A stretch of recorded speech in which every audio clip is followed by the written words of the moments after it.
Welcome to the Daily Jerry Anderson podcast, which today displays evidence that the unaccustomed sun has fried the presenter's brains to the extent that he is looking for music that the listeners might like. Death will soon follow. Is that Janet in today? That's Janet in She looks very protective. She's behind you, as if she's looking at me and saying, "You better not say nothing on the day. You better not say nothing on the day."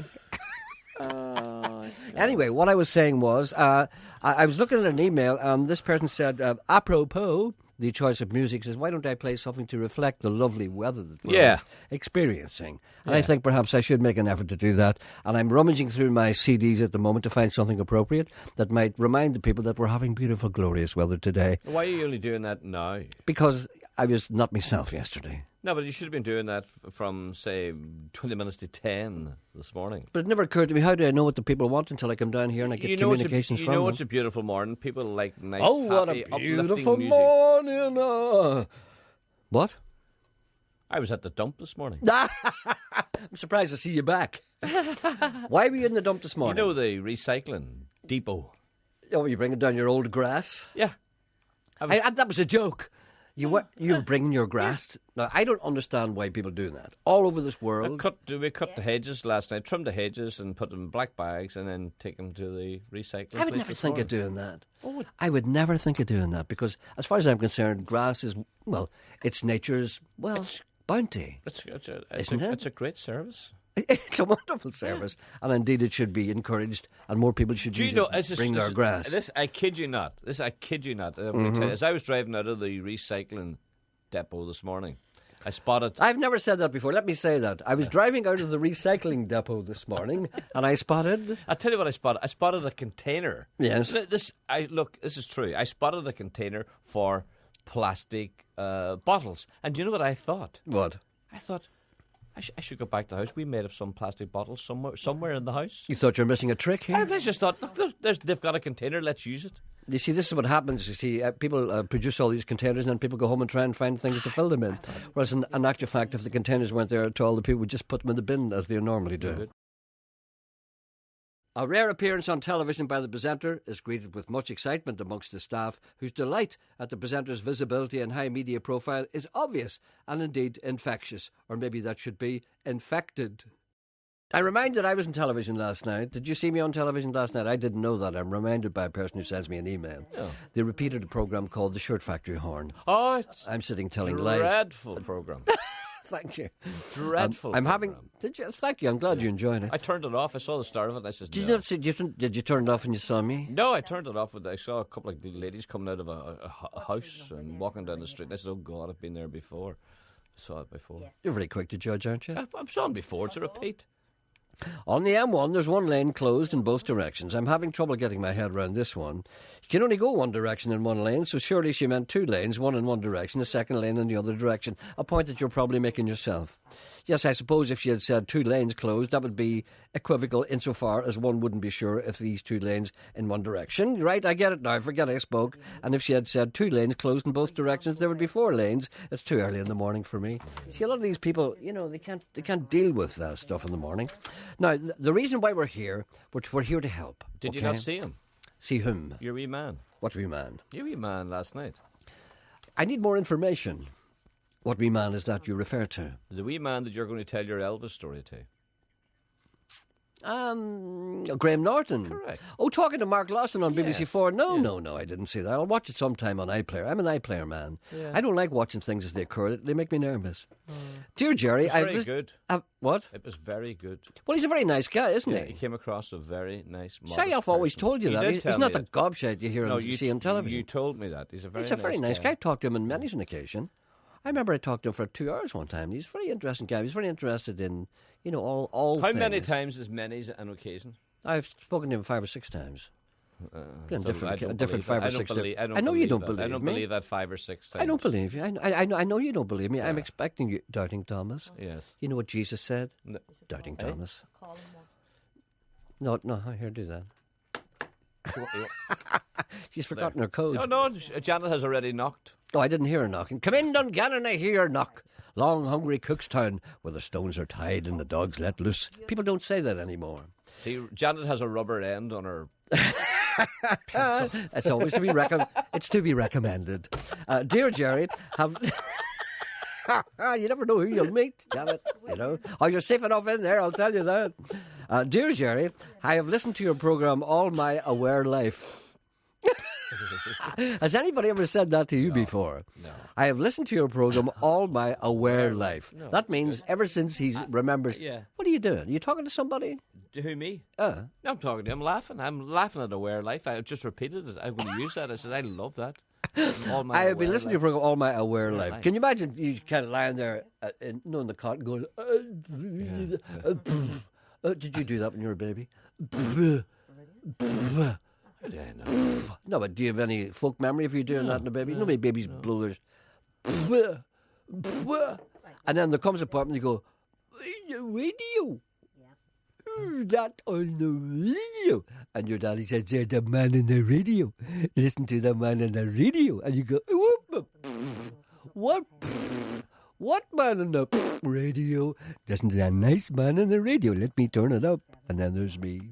And then that person goes up and gets down to solid food and becomes a man.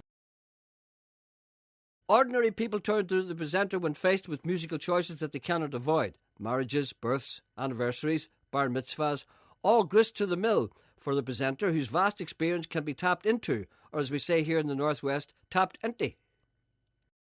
Another person says, as a music guru, I need your advice on a few options to have as a first dance at my wedding.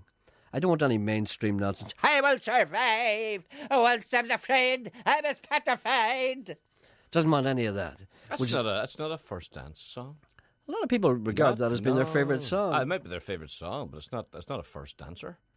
What do you mean first dance? Oh, I know what you mean. When you're married. Yeah, so you take when your the bride, husband and bride go out for the first time. You don't. I wouldn't advise. I will survive. I will survive. No. It's raining men.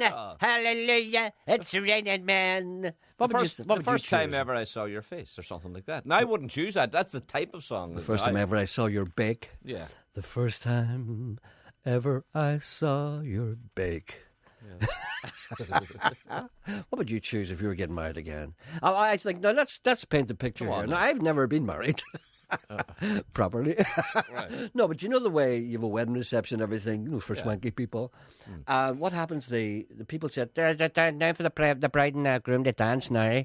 Is that what happens? No. Well, is it announced? There's a whole... Now, ladies and gentlemen, come on down and tell your order, please. A bit of attention now. Time for the bride and the groom to dance now.